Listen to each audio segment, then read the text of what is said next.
Yes, yes, yes. What's going on? Welcome to Transfer Rumor Show. I appreciate you guys so very much. Thank you so much for joining me for another edition. As you know, this show is about all transfer around the globe. We're just going to be discussing a few transfers that are making noise right now. Guys, please share, subscribe, and like. Get those algorithms up, man. Get those algorithms up. Appreciate you so much. Let's start. So, first one, Harry Kane to Bayern has got a few speed right now. It seems like Bayern has made another offer. I believe it's 80 million euros plus some add-ons. Of course, the first offer of the 70 million in add-ons was rejected by Spurs. So Bayern came back again, and it seems like Bayern is very, very interested in the Harry Kane. And from what we're hearing also is that Kane also wants to join Bayern. So it's I think this is a transfer that is going to happen. The crazy thing is, Spurs have not said how much they want for Harry Kane. Harry Kane got one more year. We also know his age is a factor on this. Last year, I think it was last year or the year before when City was trying to get him, and they said they wanted 150. So this one is, I think it's not going to be as much. I think the 80, maybe 85 plus add-ons will probably get Kane into the Allianz Arena. I think this is a good move for him. Gives him a chance to win some trophies, compete in the Champions League, compete with the best of them. I mean, the other option is for him to go to Manchester United, but I don't think Manchester United have the cash to get Kane. I mean, knowing Levy, he wants his money cold cash. Like, he does not want to fuff around. First of all, we want to give a shout out to our boy G. Thank you so much. Appreciate you showing us some love. Yeah, talking about another striker. There's another striker by the name of Lukaku who's willing to take a $1 million pay cut so he can stay at Inter. There's not been any concrete offer from Inter towards Lukaku, by talking with Chelsea yet. But everybody involved understand that Lukaku wants to stay at Inter. So I think this will be a transfer that both parties will benefit. Chelsea needs the cash to offload some of these 600 or 700 million pounds of transfer they've done in the past 18 months. So I think this one will be, I think they want to get Lukaku off their book. So I don't think it's going to be a long dragging transfer. It's going to happen, when they Inter decide to call Chelsea, it's going to happen pretty quickly. So that one, I don't see it lagging around too much. Look, what's the name, man? Newcastle. Interesting. Everybody expected them to be splashing the cash. Just their owner is the richest owner in the world right now. They are registered their interest in Leicester's Harvey Barnes. No bid yet. Just no agreement. Just they are very interested in the player. But if you remember, Harvey Barnes plays for Leicester City. Now Leicester have been relegated.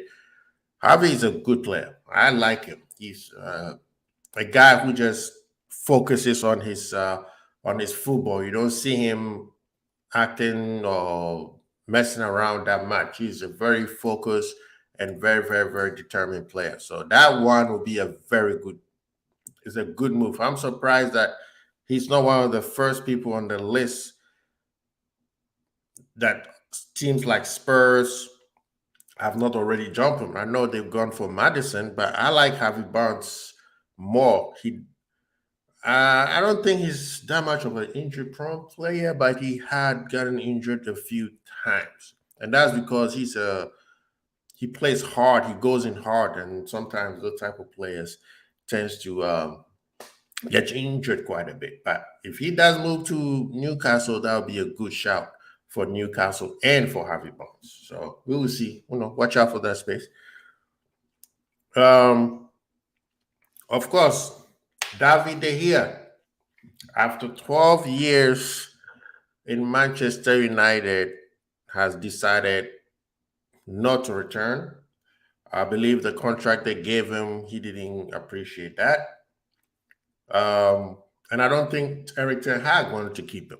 Hence the reason why they didn't give him a better offer that he deemed, acceptable. Because I think with him, eventually came to a point where he wanted to stay, but Manchester and Eric Ten Hag and Manchester did not want to keep him. Manchester is more focused on bringing in Inter's goalie, Onana.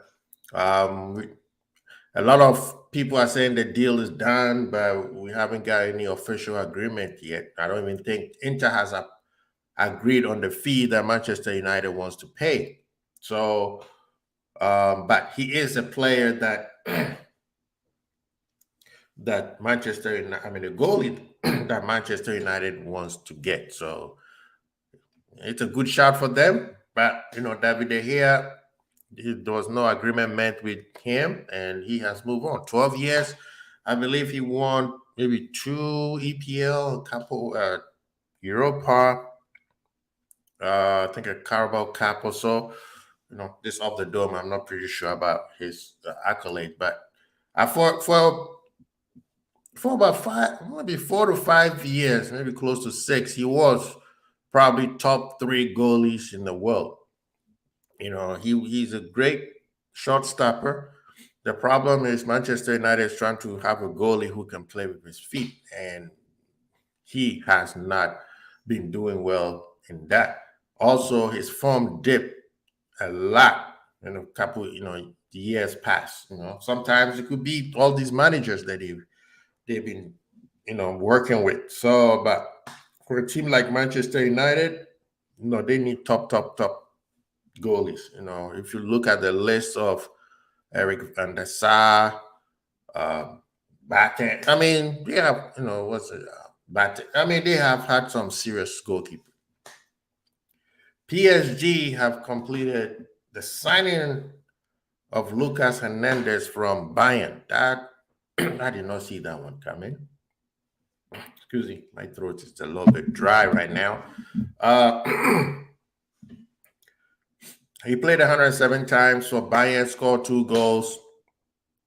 He had a big injury in the World Cup, if you guys remember. I think it was the second group stage match or so. He got injured, and his brother had to come in and a substitute for him. So he is a good defender, very good defender, very solid.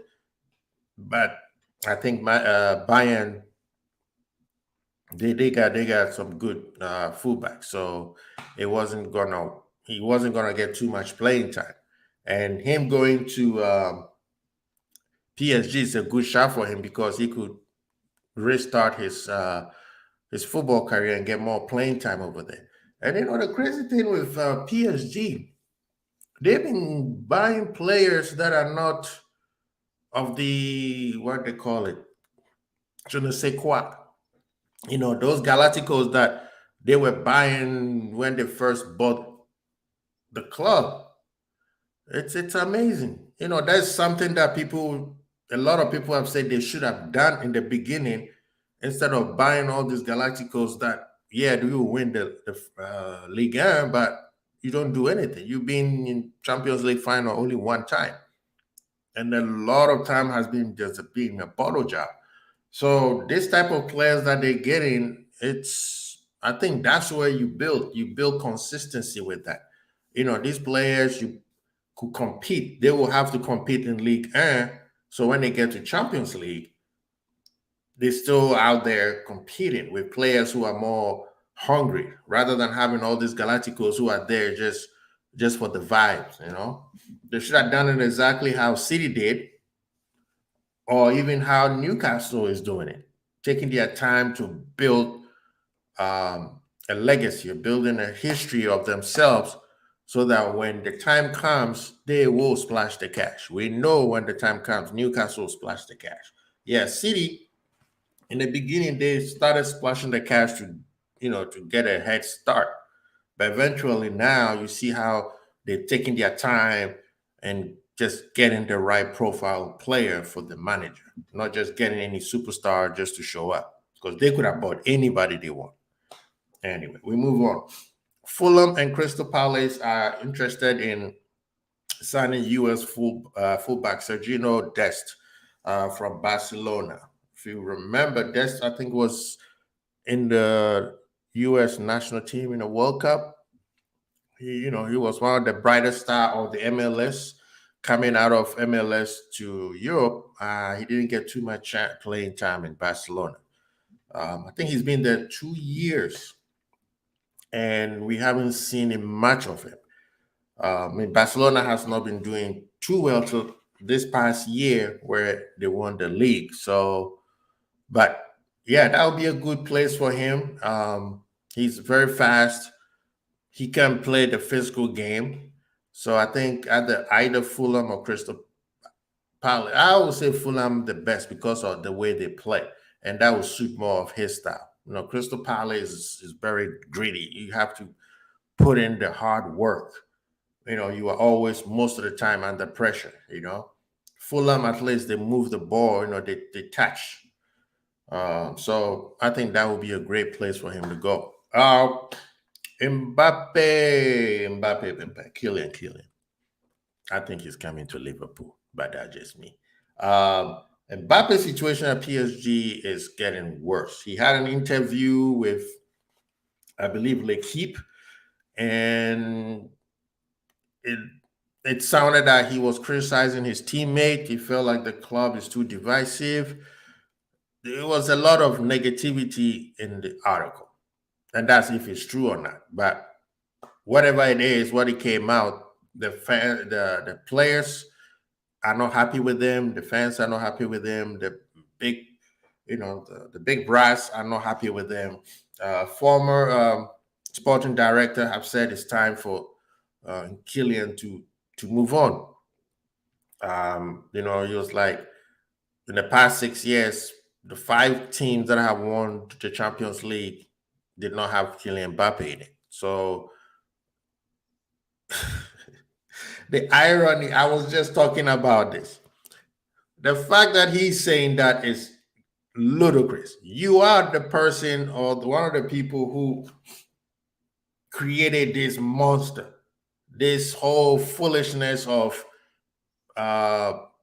melodrama, Hollywood club, and now you saying that, oh, it's time for him to go because PSG can win the Champions League without him, because all the other clubs that won, he was not in those teams.